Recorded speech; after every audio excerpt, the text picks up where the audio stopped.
Yeah, hi. So this is a live session for this NPTEL course entitled Feminist Writings. So we'll take questions and comments from you, and we'll do our best in terms of addressing those questions. And how did we, the two TAs who have been very, very instrumental in running this course, Shikriti Sanyal and Mohit Sharma. So we'll get the questions as they've appeared on the screen already. So there's someone asking an explanation of certain concepts, the subversion, visceral, and I'm guessing this is experientiality, corporeality, and discursive. So this is Bakshi Karol, who wants to know these things. So let's take it one by one. So the whole idea of subversion is basically to address and retell and potentially deconstruct a certain system. Right? So it could be a subversion in terms of behavior, it could be a subversion in terms of gender code. So for instance, in this particular course, Feminist Writings, we've seen how subversion is operated most frequently as a gendered category. Right? So the whole idea of subverting a normative gender identity, so through a certain body behavior, so through a certain sartorial code, through a certain linguistic system. So subversion is essentially unsettling and deconstructing a grand narrative, or any narrative with dominant quality. That's the whole idea of subversion. Visceral is essentially bodily, so the whole idea of embodied experience, so viscerality, something which you experience to the body. And when you look at something like gender as a category, there's obviously a very visceral category, because gender is something which is discursive, social, cultural, but also something which you experience to the body, which connects us to the next term, which is requested in terms of explanation, experientiality. The whole idea of experience, so there's a meta quality of the experience of an experience. So how do you experience gender? How do you experience the whole idea of feminist rewriting? So that's obviously connected to visceral subversion, because sometimes it can be subversive through an experiential process. Corporeality is again the embodied quality of subversion, the embodied quality of narrative, through which you experience something through your body. Discursive, the whole idea of discourse is a system which constructs systems, constructs and consolidates systems. So discursive is the objective of discourse. So that system, that the idea of a certain system which is constructed, let's say through language, through program behavior, through social behavior, etc. So discursive is a construct. Discursive is a condition in which a certain system is constructed through linguistic performances, through embodied performances, through political performances, etc. So as you can see, all these terms, subversion, visceral, experientiality, corporeality, discursive, these are all connected categories, which you've seen in this particular course. And all the texts we have done so far in this course, be it the short story, be it the philosophy text, we see these are terms which kept coming up as we moved on. The whole idea of subversion as a visceral category, as a corporeal category, as a discursive category. So there's a very organic interconnect across all these categories, which is something which we have attempted to explore in this course. So I hope that addresses this question. So next we have Neera Konar, who talks about, who's requesting a clarification to reference to a fly episode, and is a possible example of benevolent or violent patriarchy. So the whole idea of patriarchy is complex, because oftentimes you find the violence and benevolence are interconnected categories. Right? So we have the whole idea of the violent patriarch and the benevolent patriarch, both being equally coercive in quality. Right? So coercion operates at various levels. So there's coercion through violence, there's also coercion through consent. That's where benevolence comes in. Right? So benevolence or benevolent patriarchy may be seen as a more sophisticated category of patriarchy, where you don't really have to be violent. So it's a luxury that you have a benevolence, luxury to be benevolent and still get the job done, still get the dominant narrative intact.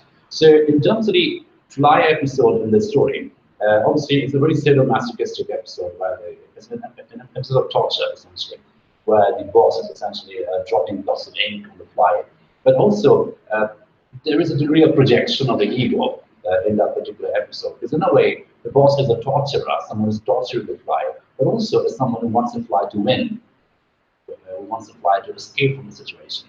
Because that attempt to come out of the crisis, that attempt to struggle and engage with the crisis, is often a reminder, a very visual and graphic and experiential reminder to the boss of his own struggle to come out of his trauma of having lost his son. So therein lies the sadomasochism for that particular episode. It's sadistic, of course, it's torturing the fly, but also it's masochistic, because in a fly's torture lies his own torture.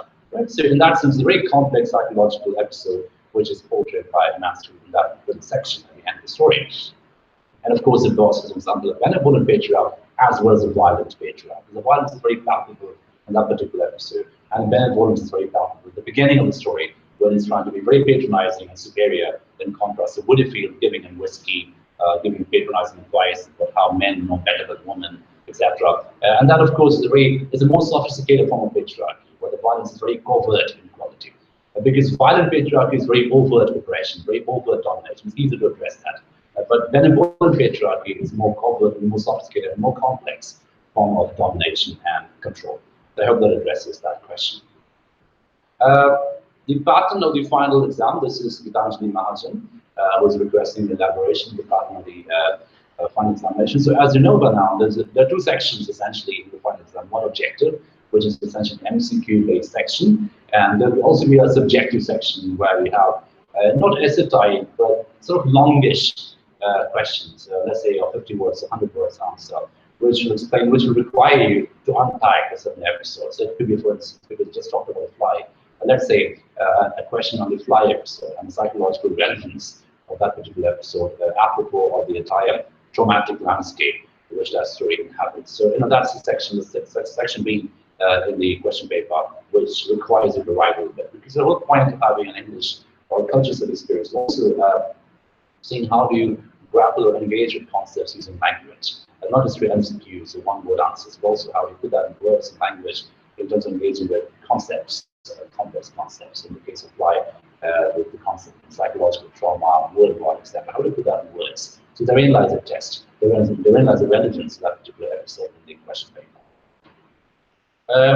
Okay, so then we have Rajshi Sharma, who wants to know about the, there's a fly in the structure of the fly. It's interesting how all the questions on the fly probably indicate its popularity among the students. Fly is represented as a boss or his son. Please clarify. So the fly per se is obviously a very complex symbol, but the fly is a projection of the boss's ego. It's a projection of the boss's own persona, the persona who wants to win all the time. So this is what I said in connection with the question someone asks, like the second question in this particular list. What is the relevance of that episode? So the fly becomes a microcosm of the boss's own struggle. So in that sense, the fly is an extension or a projection, in a very Freudian sense, of the boss's own persona, one who wants to win all the time. And of course, the final dead fly, and it's interesting how the fly is humanized in the story. The description of fly as a corpse, which is essentially the word used for human dead bodies. So therein lies the connection there is obviously with the boss's son, who represents the many, many corpses who died in the First World War. So in that sense, the fly is a projection of the boss in terms of the struggle of the fly, who wants to win, who wants to come out of the impeding the torture chamber. But the final dead body of the fly and the way it's heaped away with a pen, that is indicated with the dead body of the son, who obviously represents the many, many dead young men at the aftermath of the First World War. So it's a complex symbolism, which incorporates the boss as well as the son. Okay, so then we have Zeba Muli, who wants to know what will be the implications if we do not acknowledge a cyborg as part of our existence. So, the Cyborg Manifesto by Donna Haraway is, among other things, a very political manifesto. It shows us the extreme extensions of capitalism in the world of postmodernism. And the whole idea of the cyborg is to blur the distinctions between the organic and the inorganic, to say how these are not really different categories anymore. The organic becomes inorganic, the inorganic becomes organic in that sense. And, and that connects us to some very important ideas about embodiment. So the whole question of embodiment becomes more of an extended phenomenon rather than an embedded phenomenon. It's more extended, more inactive. So let's take a very colloquial example, a very daily example, the whole idea of a smartphone, which becomes an embodiment, an extended embodiment of our own persona. It remembers for us, it does things for us, it intuits for us, it anticipates for us, it gives us directions. So in that sense, part of a body, part of our ego, part of a personality, really, it's not just calibrated, but also extended and manifested with a smartphone, right? So in that sense, the prophecy of Haraway is partly true. I mean, obviously, it's an extreme example of the cyborg being the modern citizen, especially dystopian in that category. But there is a germ of truth. There's a lot of daily truth about that kind of category, that kind of concept, in the sense of how the relationship between our organic entity as human beings and our consumption of inorganic things around us becomes more and more complex, more and more daily, and more domesticated. And that is the most important thing, the domestication of technology, domestication of the inorganic thing, which becomes part of our organic entity, of our organic existence in our day-to-day lives. So let's turn to my TAs now in terms of continuing with this question, the whole idea of acknowledging a cyborg as part of our existence. What's your take on that? Cyborg acknowledgement. I think in this modern world where there's this hyper-connected reality around us, it is very hard not to acknowledge our existence as a cyborg existence. Right. In a sense, it would be, in a sense, it would be as if to exclude a part of object as an object. Yes, yes, yes. Because a lot of our perception is mediated by technology. Exactly. Because we cannot exclude that as a part of our embodied experience. Exactly, exactly. And it's interesting because technology is very quickly becoming. I mean, the agency quotient of technology is very, very complex because if you take a look at some of the articles in the Guardian and New York Times, you find that the American billionaires today, the whole idea of agency is to be the luxury of not having technology. It's become that. So I don't have a smartphone. I don't check my emails. So that's obviously a luxury, a very visual capitalist luxury.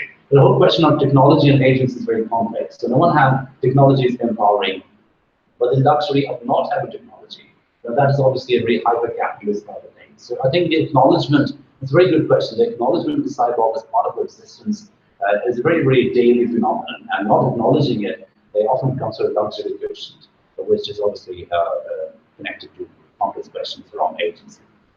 Okay. And when it comes to billionaires,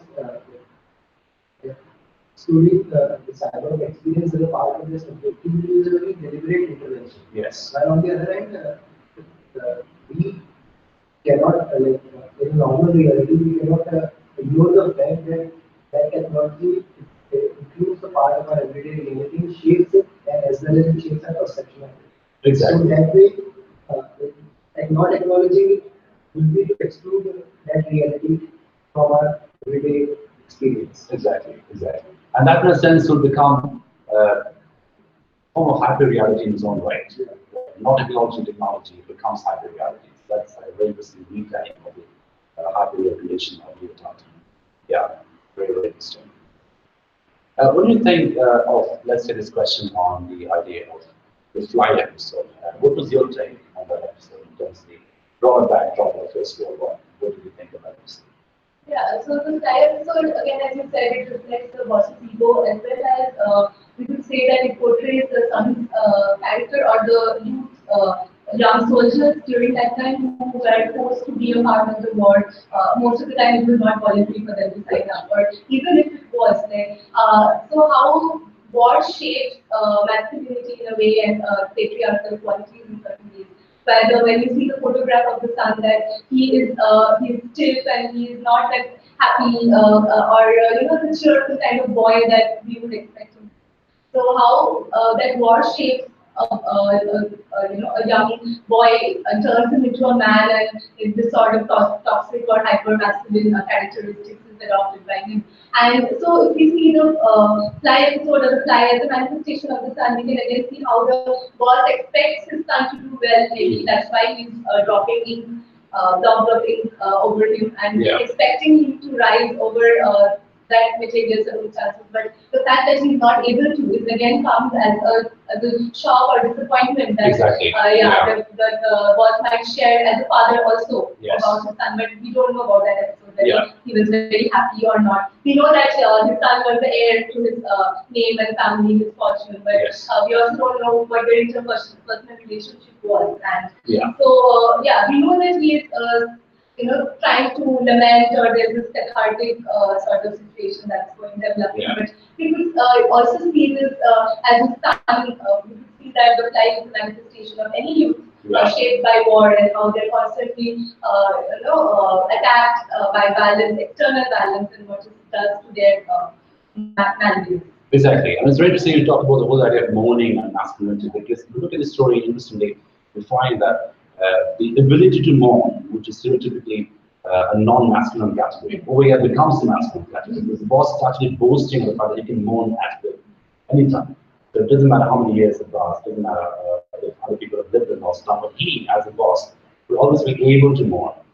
So in a way, it's a very masculinist appropriation of hysteria, right? So it's the male becoming hysteric by default, at will, and this whole idea of becoming hysteric at will is something which is equated with masculinity. So in that sense, there's a very perverse equation to trauma and privilege in the story. The fact that the boss is still traumatic, or still able to consume trauma, makes him a privileged one in comparison to, let's say, someone like Woodfield, who's obviously moved on and forgotten about the trauma. He goes to Belgium, it doesn't go for his wife, and dogs go to Belgium, and all that he talks about are the price of jams and how tourists treat the grapes, etc., would just indicate with the fact that he has moved on. But the boss's refusal to move on is a sort of indicator or some kind of index to his masculinity and agency, which is interestingly represented in the story. So the whole idea of equating masculinity with hysteria, the whole idea of equating trauma with agency is what the story does so complexly, I think.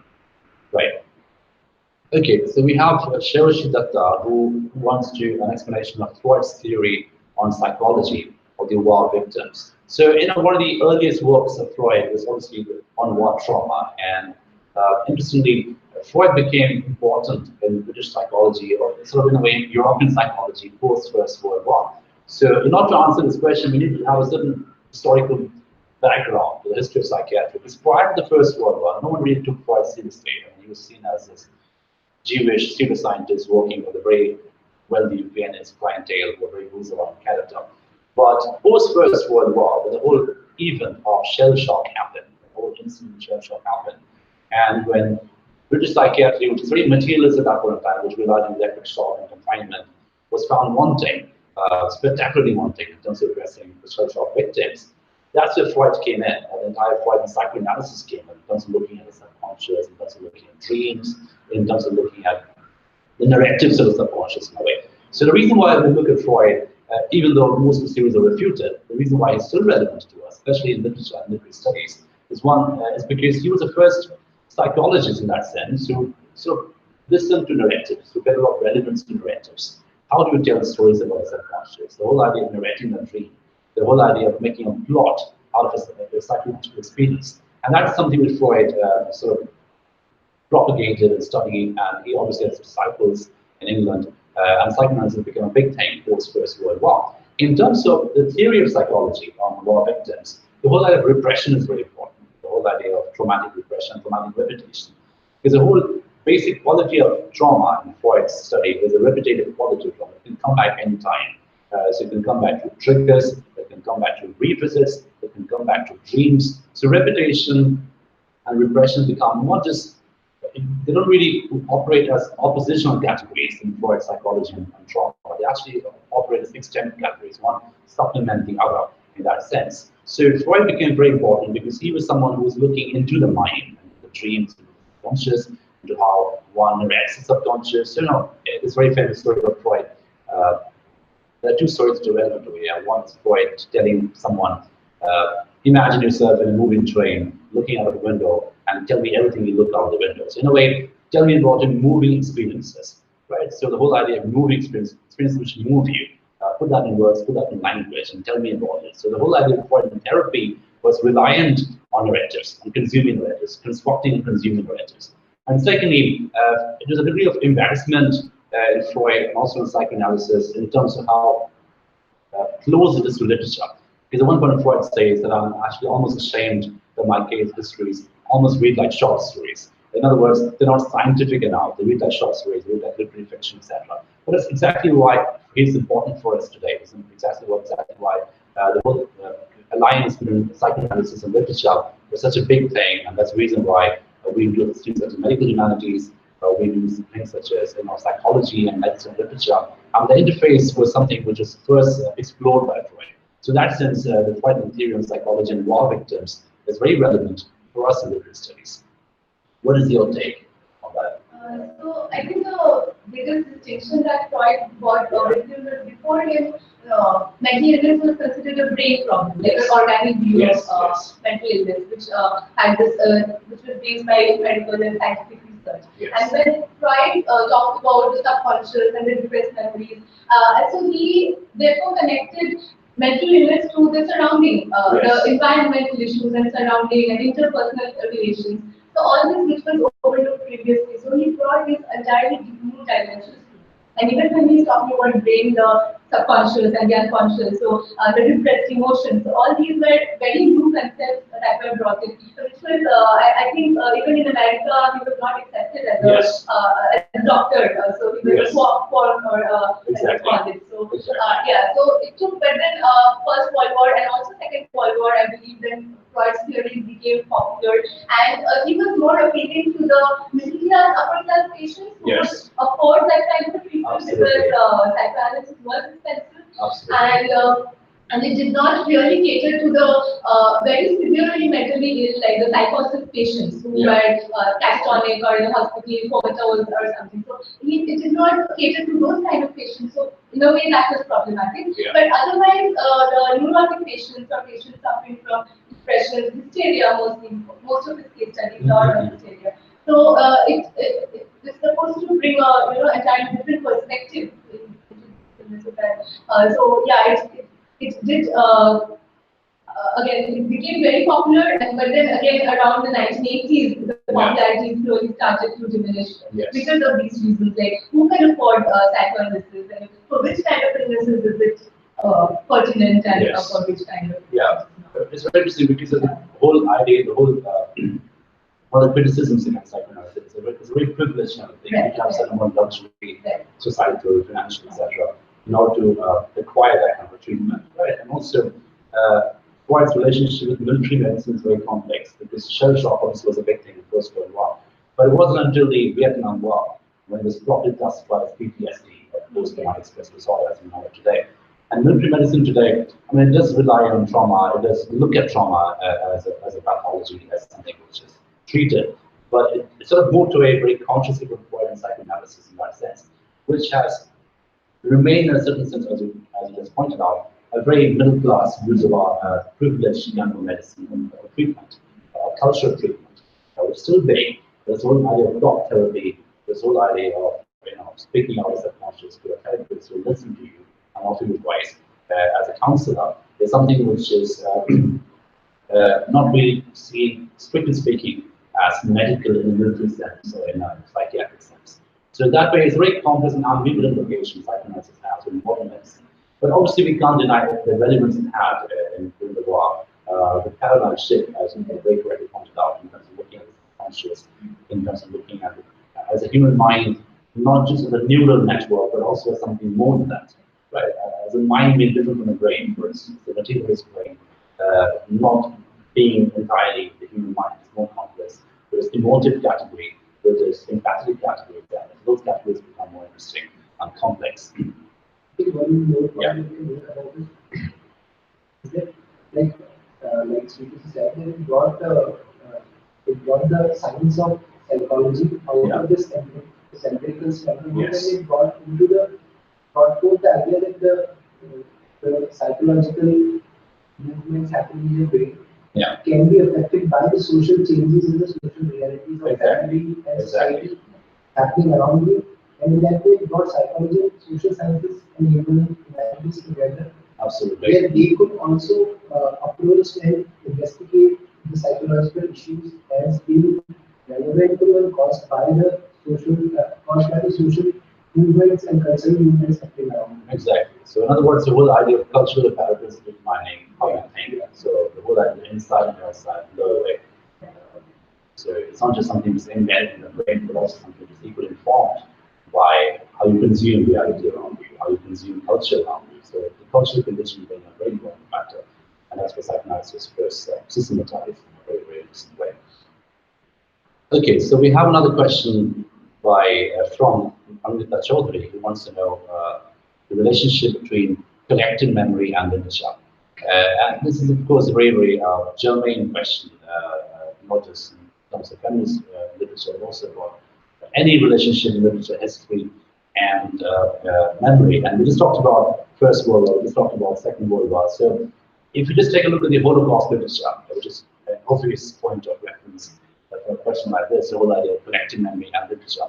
The whole idea of the Holocaust, how it's represented in literature, how it's fictionalized in literature, how literature offers a fictional frame from which memory is represented, and I use the word represented with a hyphen. So the whole idea, the whole politics of representation, and using a fictional frame, talk about events which happen historically, So what that does is it gives a very unique focal point through which you can look at historical events.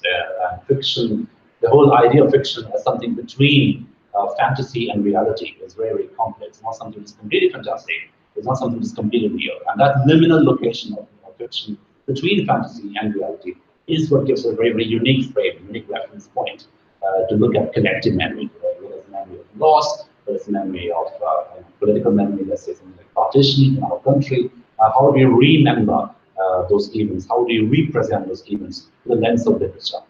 Literature being fiction, and fiction, as I just mentioned, is a very liminal location between reality and fantasy, which gives it, it's not so much a reflection of reality as a reflection of reality. This was a change in medium.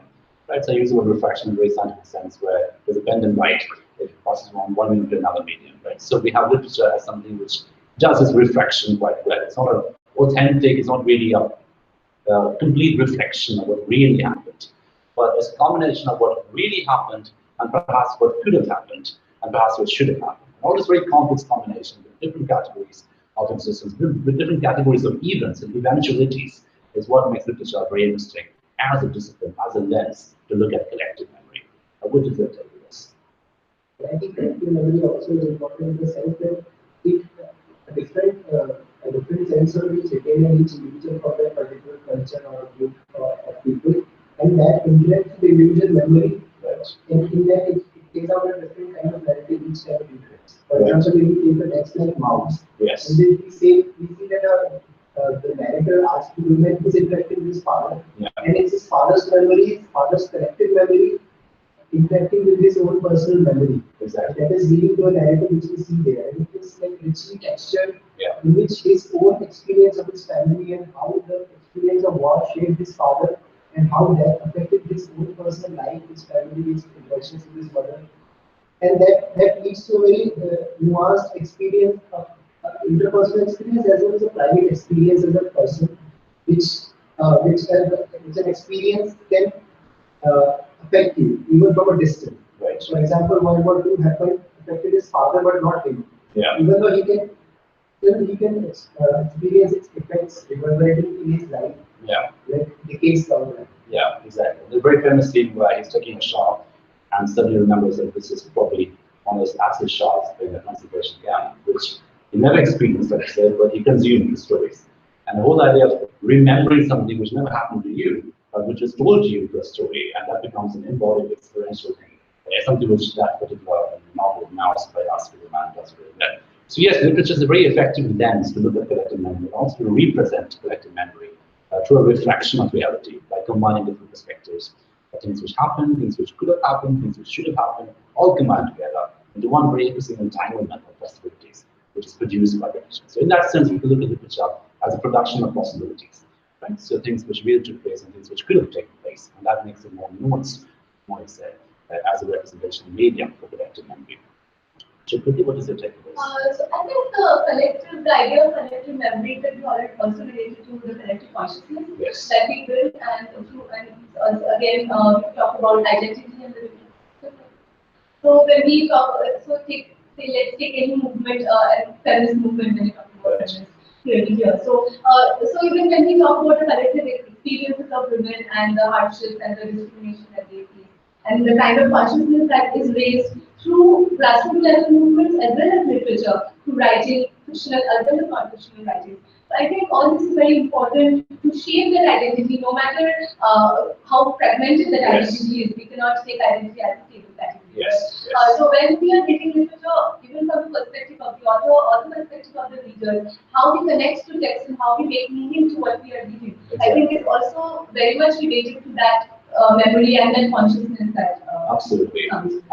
Literature becomes a very important vessel as well as a capsule for consciousness. It's something which contains consciousness in a way and also represents it. So in that sense, it's a container as well as representative. So it's an actant as well as a container. So that's definitely very important as an instrument.